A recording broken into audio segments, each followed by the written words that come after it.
La déclaration de Sherbrooke, dans laquelle le NPD parle d'un Canada progressiste. Vous, vous parlez de nation québécoise, de laisser la place à une nation québécoise. Est-ce que vous cherchez à prendre concrètement la place du Bloc? Bien, on cherche une occasion pour les Québécois et les Québécoises de joindre avec les voix social-démocrates, progressistes ailleurs au Canada pour bâtir un pays qui reflète des valeurs de tout le monde. Et je trouve que les valeurs des Québécois sont, dans la majorité, les valeurs des social-démocrates. Alors, de créer une possibilité de changer les choses, de créer un gouvernement à Ottawa qui reflète ces valeurs-là, c'est notre objectif. C'est quelque chose que le Bloc ne peut pas faire.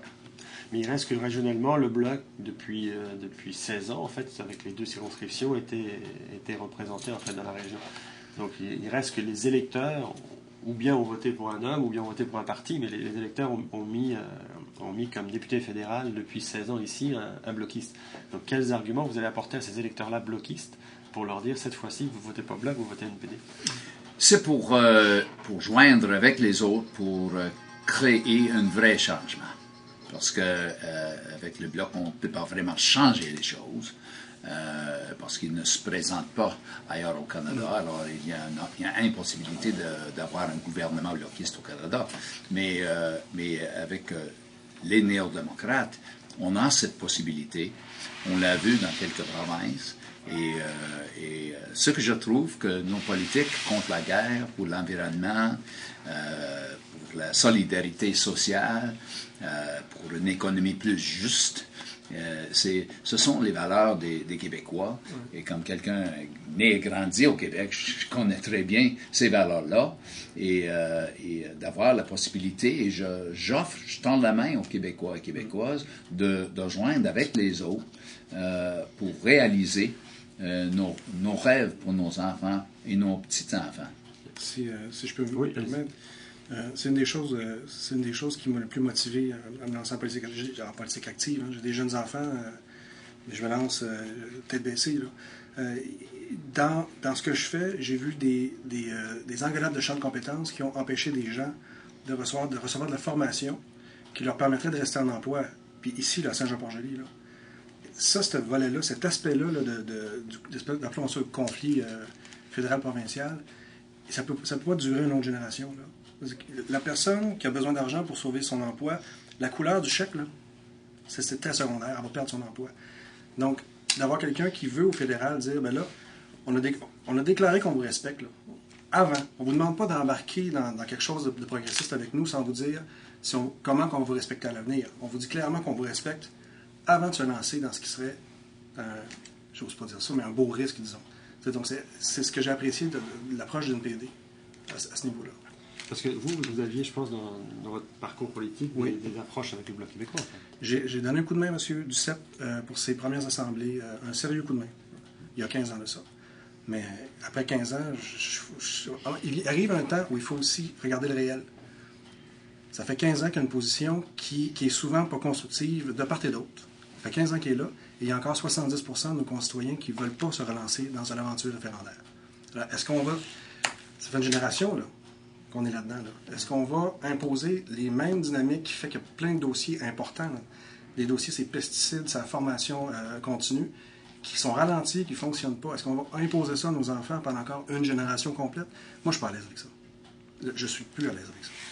Puis quand vous dites effectivement que la population ne va peut-être pas retourner dans un système référendaire, dans la déclaration de Sherbrooke encore, vous dites que vous respectez la loi québécoise sur la consultation populaire. Donc est-ce que ça veut dire concrètement que si le NPD prenait le pouvoir au fédéral et qu'un parti provincial arrivait au pouvoir à nouveau et mettrait en place une nouvelle consultation populaire et qu'il y aurait un oui pour une souveraineté au Québec, est-ce que vous appuieriez ça? On doit respecter les résultats. C'était une position de notre parti du longue date. Donc, c'est clair, et nous avons la déclaration adoptée à plusieurs... Dans la déclaration, c'est très clair. Oui, c'est clair, et j'ai été très impliqué dans la production de cette déclaration. Okay. Donc, est-ce que stratégiquement, vous n'auriez pas, jusqu'à un certain point, intérêt en fait à rallier c'est ce que vous faites un peu localement, de ce que je comprends, mais à rallier des bloquistes au NPD pour envoyer les forces bloquistes au Parti québécois? Non seulement les bloquistes, mais les adhérents des autres partis aussi. Parce que je trouve que soit le Parti libéral, les Verts, même les conservateurs progressistes d'il y a quelques décennies, ils cherchent une approche différente que le fameux libre marché, le Wild West de Stephen Harper. Et on cherche une société plus équilibrée et c'est nous qui pouvons donner cette possibilité aux gens. Puis une dernière question, dans cette période, en fait, justement, où on parle beaucoup sur le plan international de contrôle des finances, de miser beaucoup sur l'environnement. Donc, vous avez effectivement vous transpirez une image un peu verte à la fois, et en même temps respect de la population, des travailleurs. Vous essayez de transparaître cette image-là. Puis parallèlement, vous êtes le parti qui maintenait les conservateurs au pouvoir.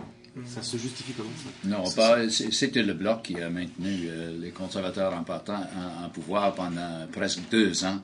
Et personne n'a critiqué le Bloc pour le faire. Ce qu'on fait, c'est d'examiner chaque proposition.